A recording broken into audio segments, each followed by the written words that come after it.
The average cost of residential care provision per child per week is around £3,000.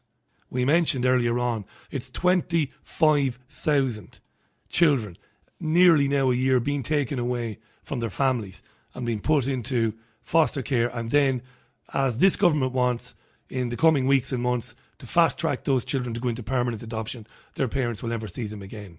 The majority of people who have their children taken have never harmed a hair on the head of their child.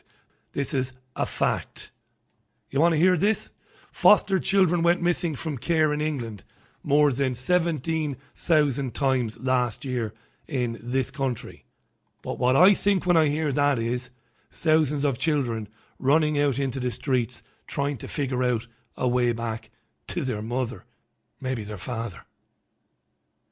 Let's welcome Andreia to the programme. Andreia, how are you? Hi, Richie, and hi, everyone. Yeah, I'm a bit emotional myself now from already listening the first few minutes. It's quite intense already. It's intense, isn't it? And it is. I can't imagine My heart's throbbing. what it's like for you and everybody else. And I have to keep saying that. I have no idea what it's like. It hasn't affected me personally. Well, it has, because when I listen to these stories, it stays with me it stayed with me forever, but I haven't experienced it. You're originally from Romania. Yes. And your story is an incredible story.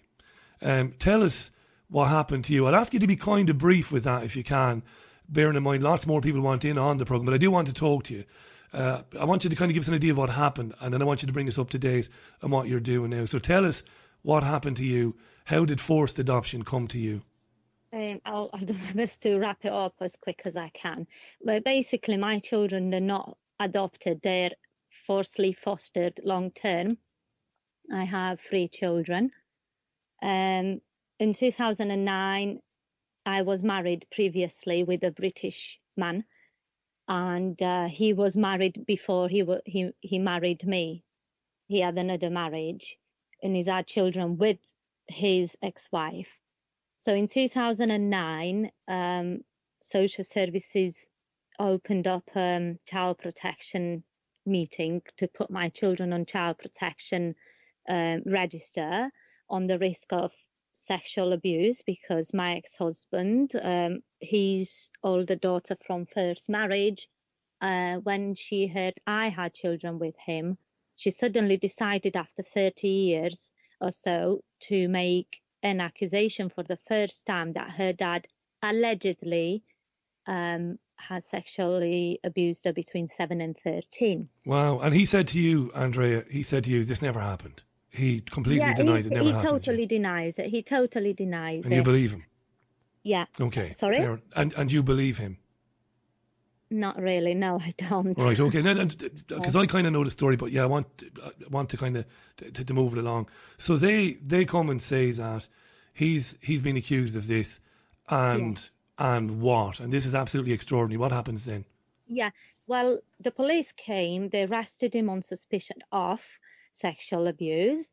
Manchester Crown Prosecution, I think it was the criminal court, they dropped the case because they said they did not have enough collaboratory evidence from his older daughter, but it appeared to be credible. The social services asked him to leave the house while they investigated, which he moved out. Then the social services in Lancashire, where we lived at the time, said, yes, we've done all the investigation. You can come back. We are satisfied. Wish you all the best for the future. So as far as we knew, all it was dealt with and we could move on with our lives. Then I moved in under Sefton, Merseyside, in Southport, and everything got transferred over there, all the files, all the history. And basically how it started, I was getting ready to move. I was a single mother then. I was no longer with my children's father. He was married to someone else. And I was getting ready to move back in. I had a big garden, safe and secure. So my children were playing outside in the garden. And every now and again, I popped out or through the window to check they were all right. So I didn't know this, but suddenly I turned up, I think it was the next day, or the same day when the social services turned up on my door saying the next door neighbor, they made a complaint. She saw my children playing with the knives in the garden. Now, this is how it all started. But my children, when I talked to them about it, said, Mom, we were cutting the grass with the knives. They made an assessment quickly through my house. They started to make false reports. They started to say about my ability as a mother.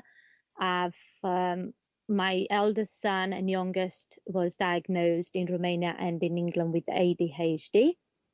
And they totally refused that and stopped my son's medication with no right whatsoever, because they said they did not accept that diagnosis.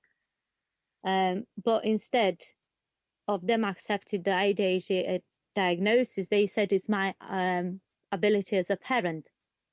I have done then a child psychology course, level 3, understanding and managing children with ADHD. I've done how to protect vulnerable young children and young people.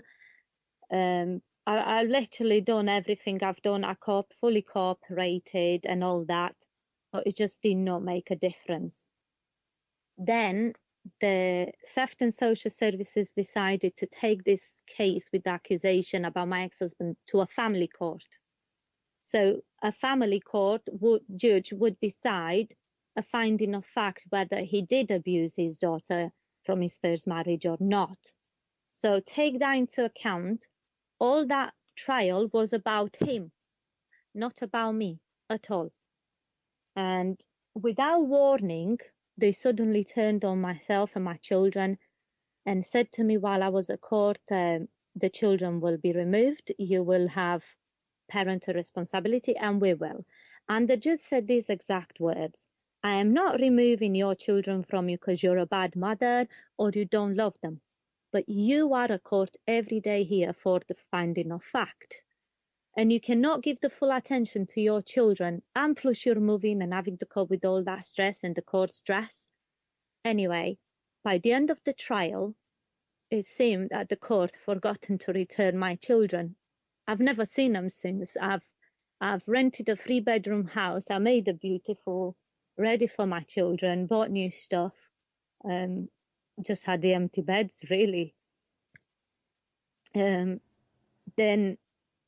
obviously I'm married now to a young Romanian man, and he's been very supportive of me. But it's just, nothing to do with my ex-husband, and this still makes no difference to them. I've proven over and over again to them that I've literally moved on and done everything to prove to them that I'm a capable mom, responsible. And in fact, a social worker admitted at court, I've never abused or neglected my children and loved them. No, this whole idea of the children getting a hold of a knife and having it in the garden, that's to suggest that the mother or the father of that child is negligent is absolutely ridiculous. It's ridiculous, isn't it? That's what they said in reports. I've got the report, and I've not seen it until only a few months ago when I was going through paperwork, and I literally saw in writing that the neighbor made a call, and I know, to say that's neglect, on the basis of neglect.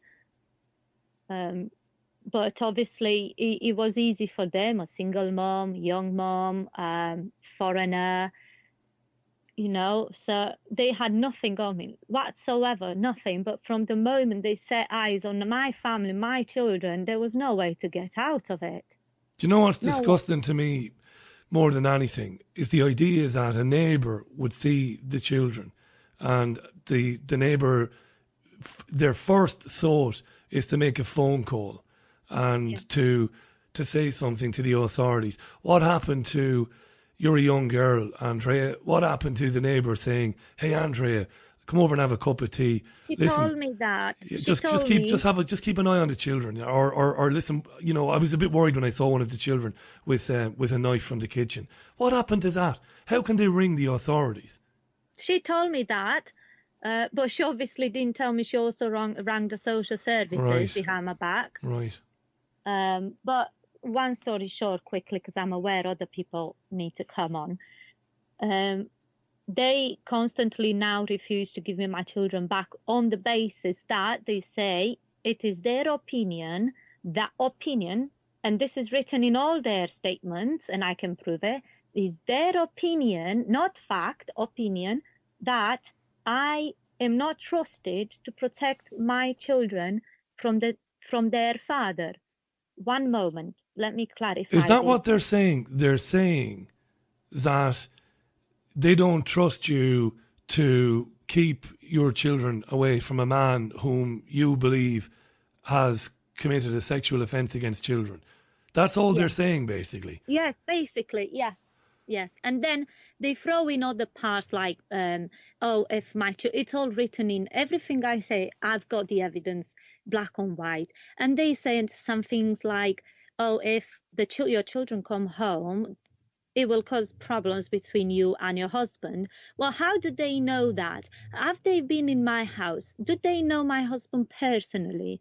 Did they ever give us that chance? No, they haven't. They no right whatsoever, a social worker, to make such statement at all.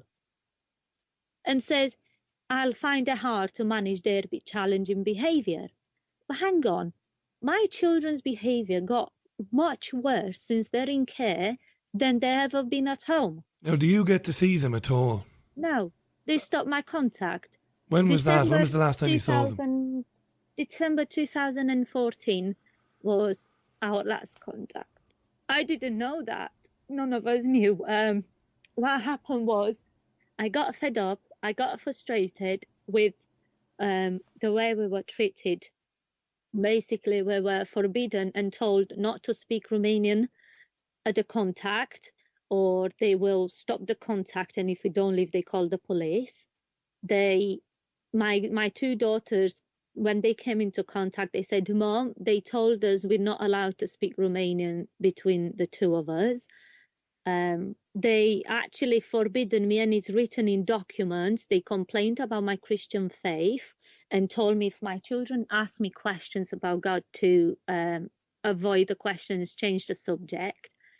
They complained at court that I'm bombarding, exact words, my children with Christian biblical teachings. Now, you don't get a chance. I'm sorry to interrupt you because this is very important. You don't get a chance to challenge that.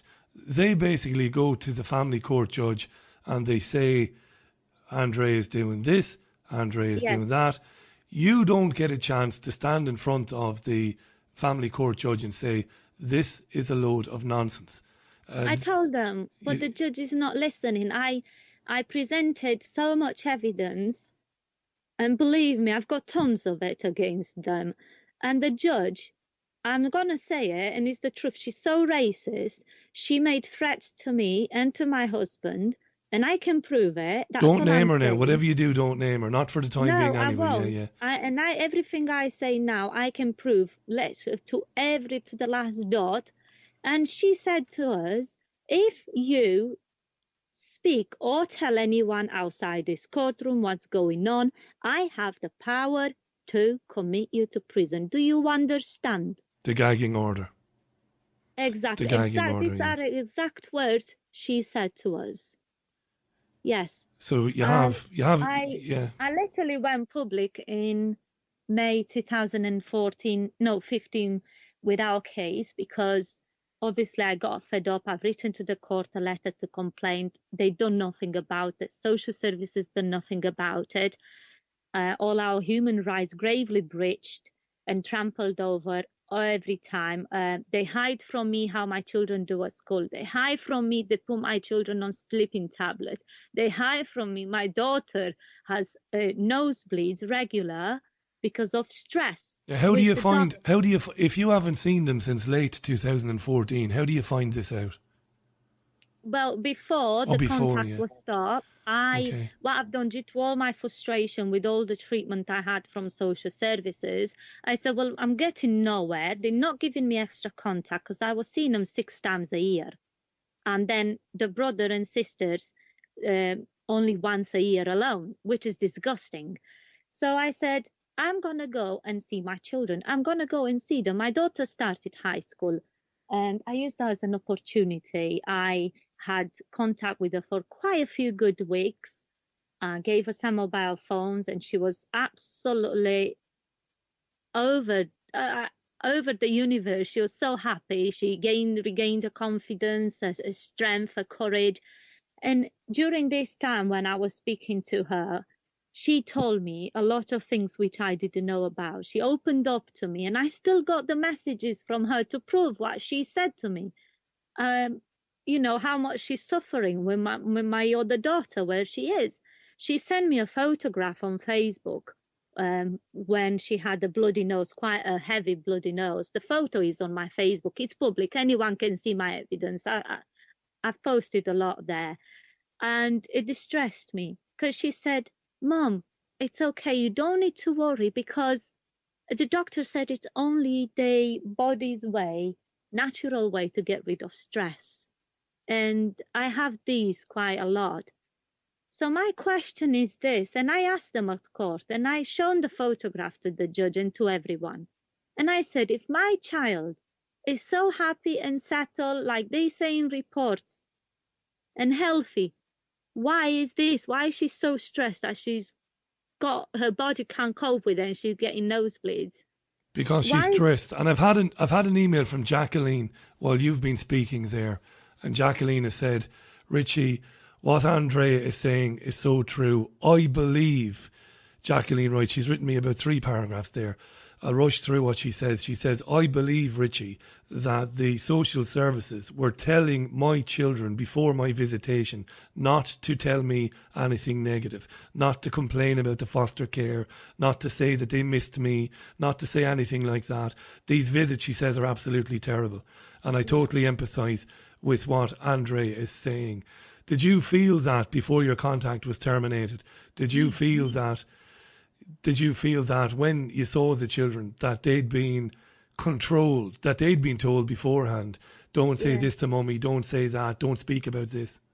Yes, because they even tell us to our face, the social workers and the supervisor, we're limited what to say to the children. We're not even allowed to say to the children that we apply to court. We're not allowed to say anything that they call emotional, like I'll never stop fighting for you and I'll never give up on you. We're not allowed to say that.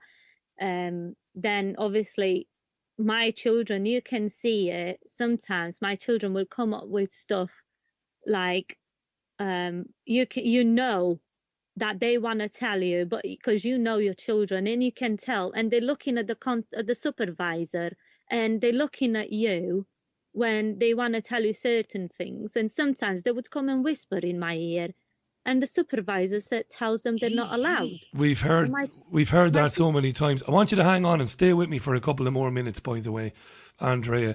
There are listeners asking me to ask you, and I was going to ask you anyway, has your own government been any use to you whatsoever? Has the European Union Court of Human Rights been any use? You already mentioned the European Union. Do you want to answer that for me briefly?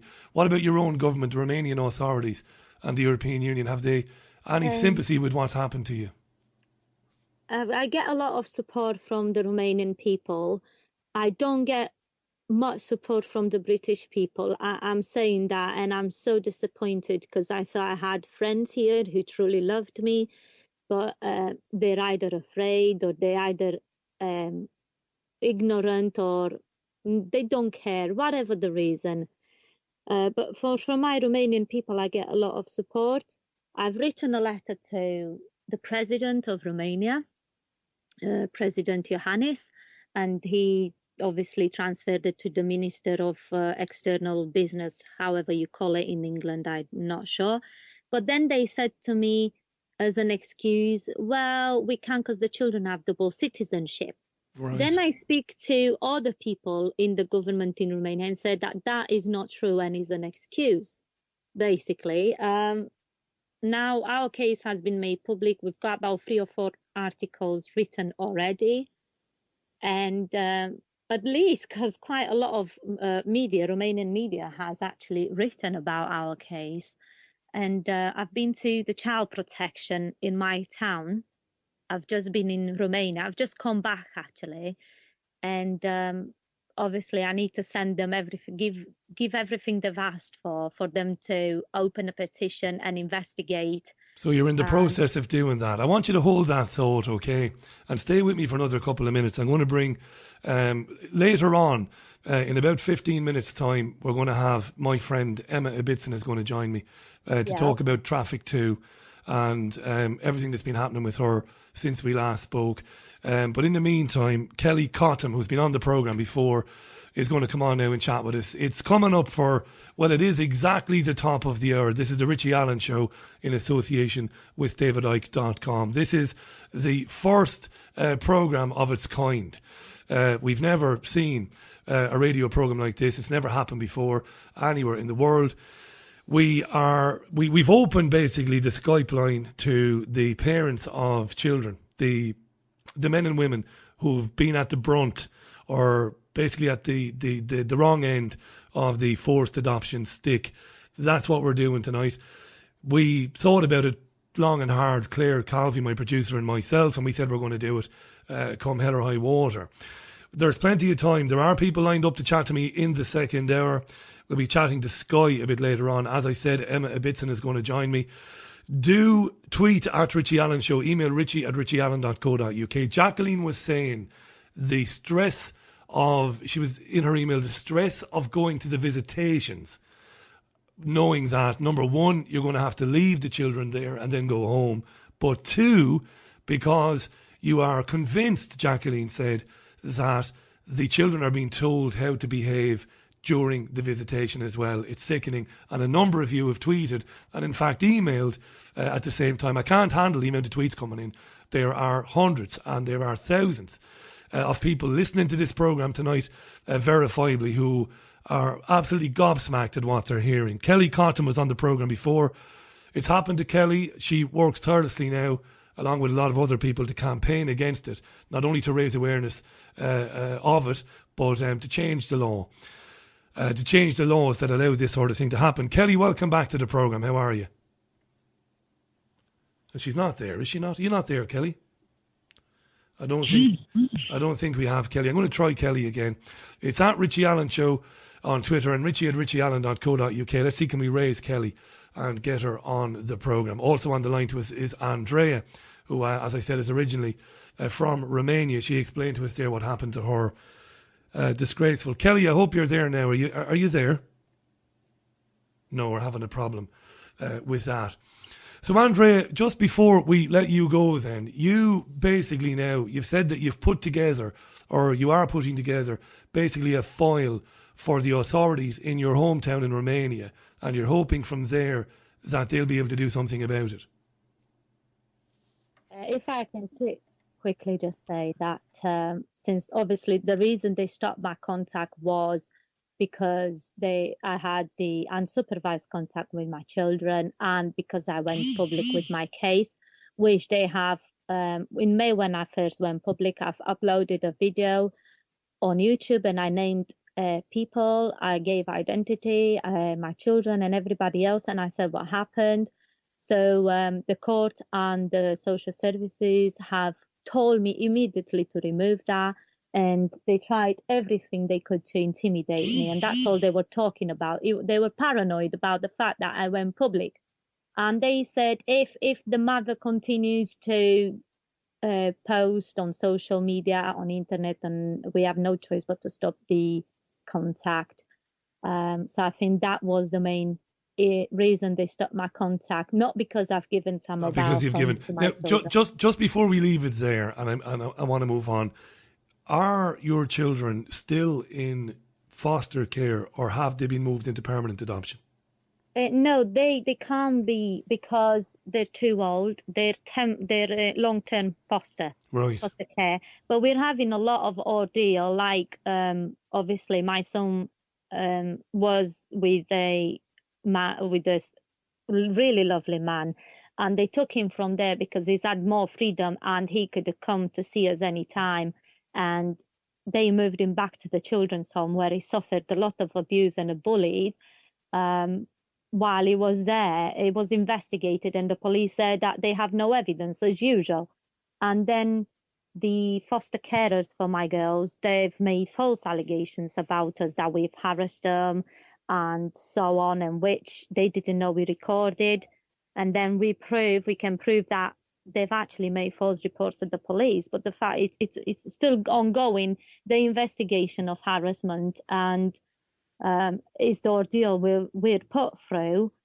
You know, I mean, my children, they're scared now to, even when they see me on the street. I went to see them and followed them, and when they see me on the street, they run away, especially the youngest one, and she goes hysterical because they refuse to speak to me. They were told if they do, mommy goes to prison. That you'll go to prison. And Andreia, I want to thank you for coming on. We spent quite a bit of time on that, and I really appreciate it. And again, I sincerely mean what I say. Do stay in touch with us on social media, myself and my producer Claire, and let us know what's going on.